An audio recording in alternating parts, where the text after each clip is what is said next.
up a whip out and about. Looking at, I got might have to go to the storage, get some baseball coaching equipment, start training some athletes, make a little extra money.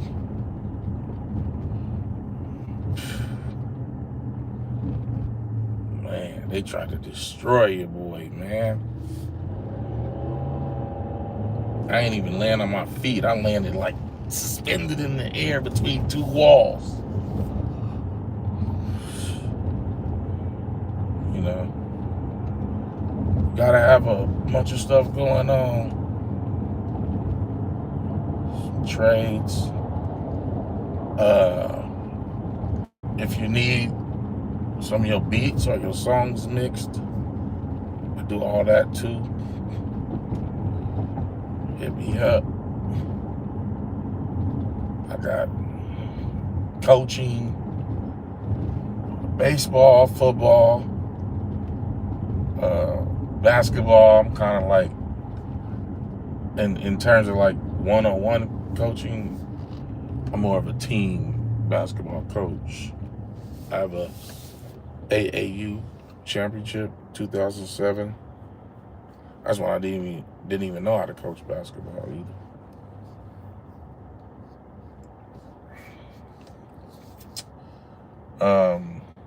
What else I do? I paint. I got the Rug Doctor carpet cleaners. I got my own one of those. I do that sometimes.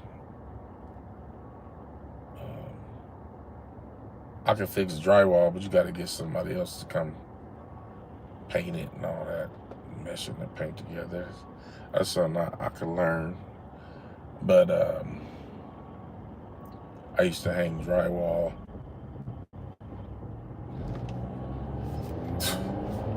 I got some stories, but I'm not going to tell them.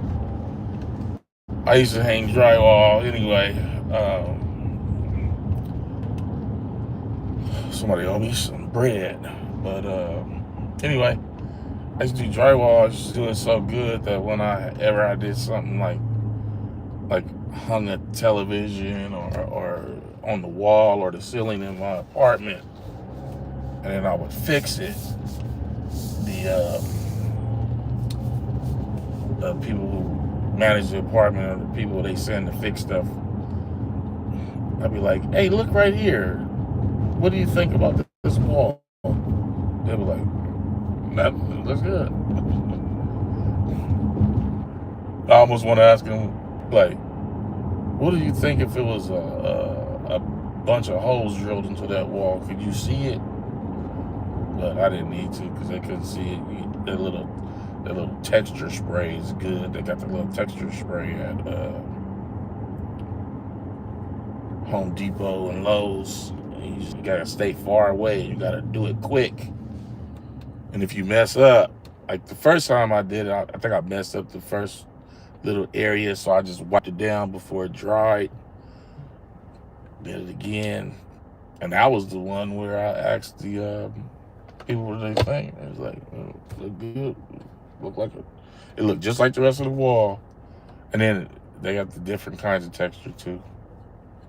So yeah, I do drywall. I make beats. I coach.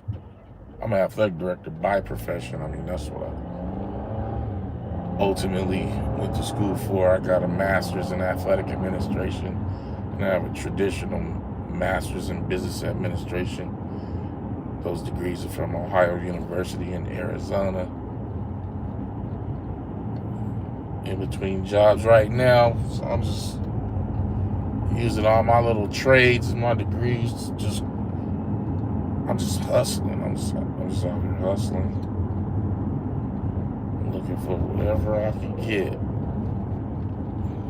and I'm gonna get it. Thanks for the support. I'm trying to go live. I only had 29 people yesterday, but I appreciate all of y'all. coming in, coming out. I don't mind. I can't see the chat. How do I see the chat? I don't know. I don't really need to see the chat anymore. I'm driving. Well, just moving around. He's been communicating that to the masses, and that's helpful. I'm all about that. People think the PAF means Pan-African Front or Pan-American Front.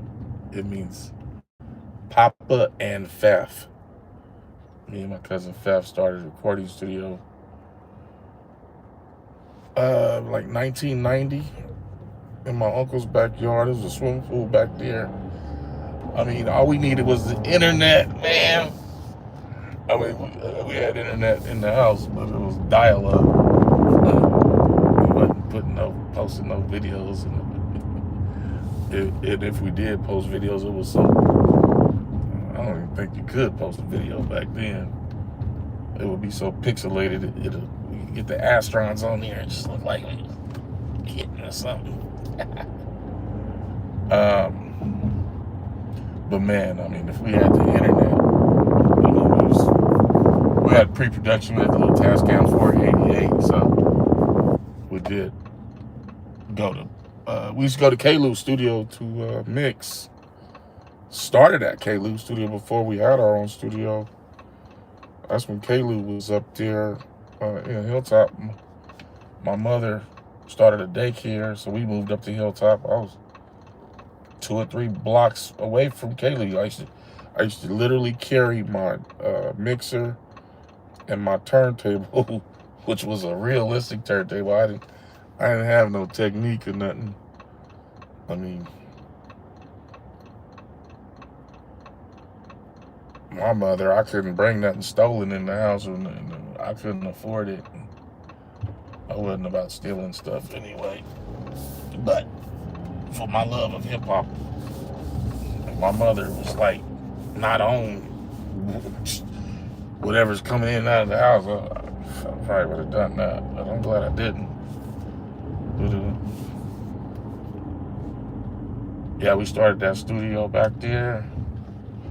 And like I said, man, if we had the internet, it'd be a whole different story. We'd have been making videos, and I mean, with a pool in the backyard over there too. Studio in a pool, it was kind of different for us. I mean, you know, we was talking about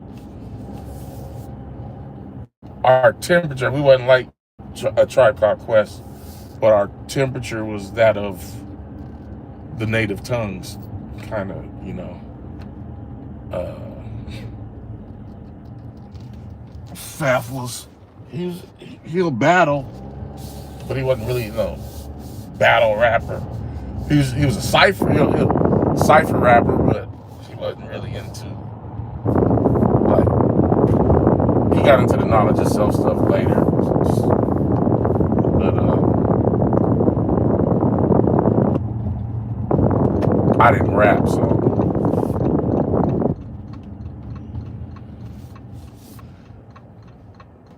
we just I just made beats. He would rap on them. We had all the time on our hands. Created some pretty cool stuff. It's on the YouTube channel, the PAF 1990. It's called PAF Anthology. I'm gonna get another one of those Tascam boards. Hopefully these tapes don't snap. I'm gonna track everything out, run it through all these new effects and mixing softwares. Just bring it out, let it breathe, and release it. I would like to do a cartoon. The AI software is getting to the point to where I have to do the cartoon myself. I'm waiting it out. Time is of the essence, but I am trying to wait that out to make sure I get the best AI graphic